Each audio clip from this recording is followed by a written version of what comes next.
Welcome to the Great Library of Alexandria.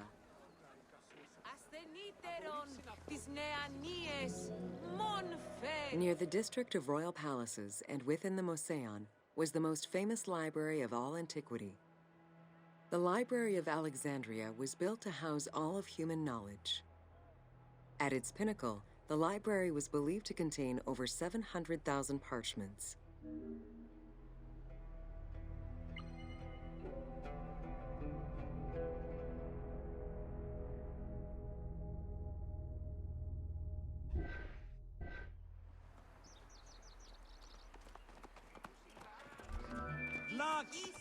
Throughout the centuries, fires and wars between Christianity and paganism destroyed the library, leaving nothing behind.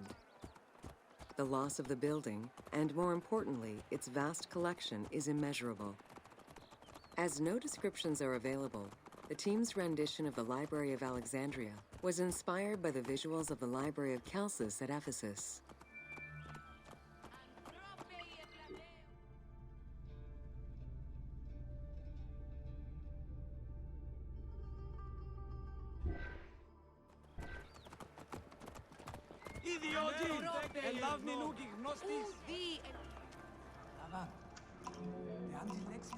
While much of the collection was purchased at the government's expense, the library also obtained books through other means. Any books owned by travelers coming through the city were seized to be copied for the library. The copy would then be returned to the owner, and the original entered into the library's collection.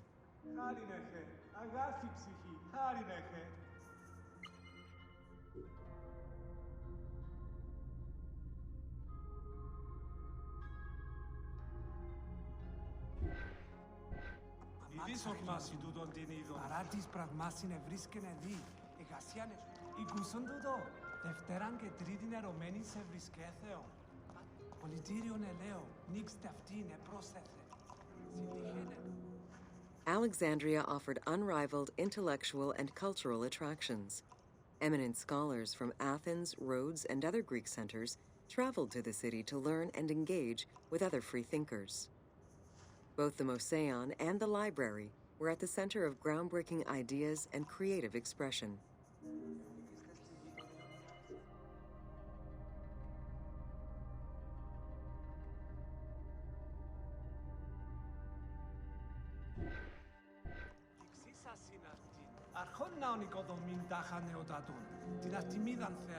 The great minds of antiquity were usually well versed in many disciplines, which were often associated to specific schools of thought. The Peripatetics, the Stoics, and the Cynics were among the most well-known schools of the time. It is clear that Alexandria lived up to its fundamental role as a city for intellectuals, nurturing many great minds whose impact reverberates through our modern world.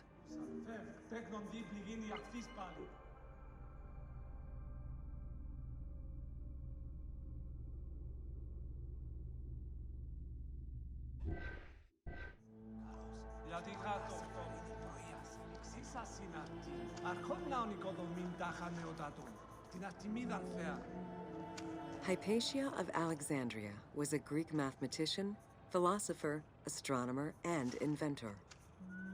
Though born in Greece, she eventually migrated to Alexandria, like many great minds of the time. It is there that she became the head of the Neoplatonist school of Alexandria.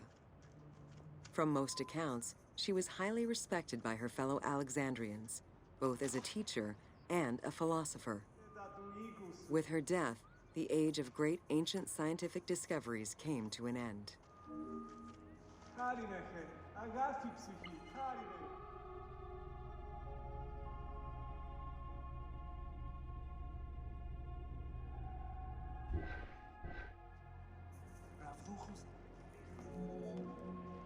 Callimachus was born in Cyrene and educated in Athens.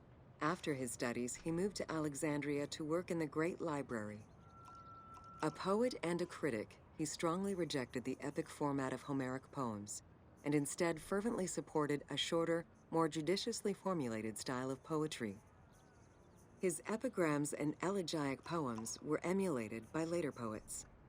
His work was extremely popular, second only to Homer's own works.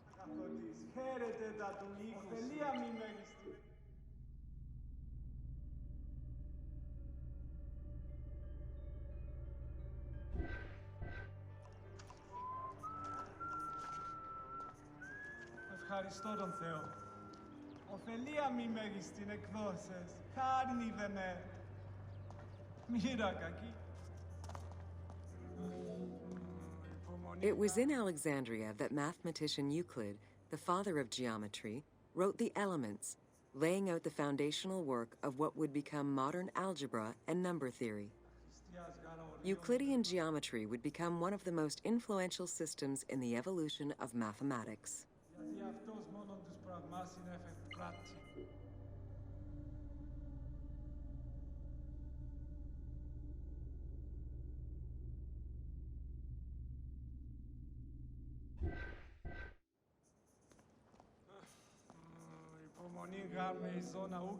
How do you calculate the circumference of the Earth? With a camel, 2 sticks, and shadows cast by the sun. This is what Eratosthenes of Cyrene described in his principal work, Geography, while he was director of the Great Library of Alexandria. He is credited for the invention of the armillary spear around 250 BCE.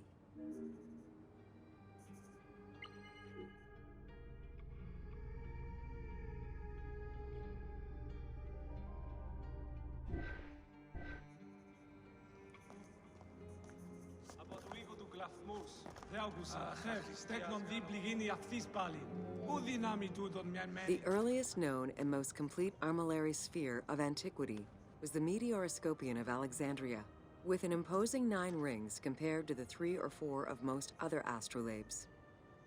Known as the zodiac krikatoi amongst the Greeks, the Meteoroscopion was used to determine the location of celestial bodies around the Earth.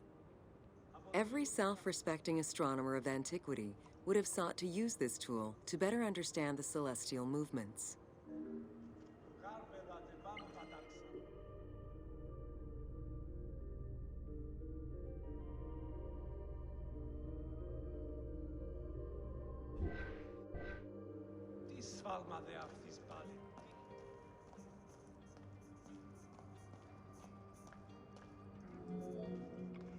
Pythagoras of Samos was a well-known and respected philosopher and mathematician.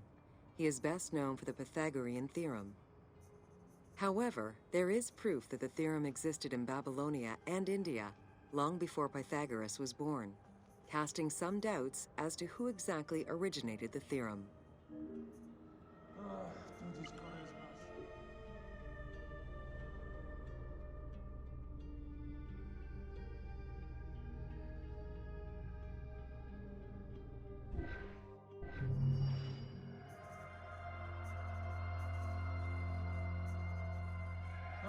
Του τις κορές μας, αχ, ποιο νου καστήν.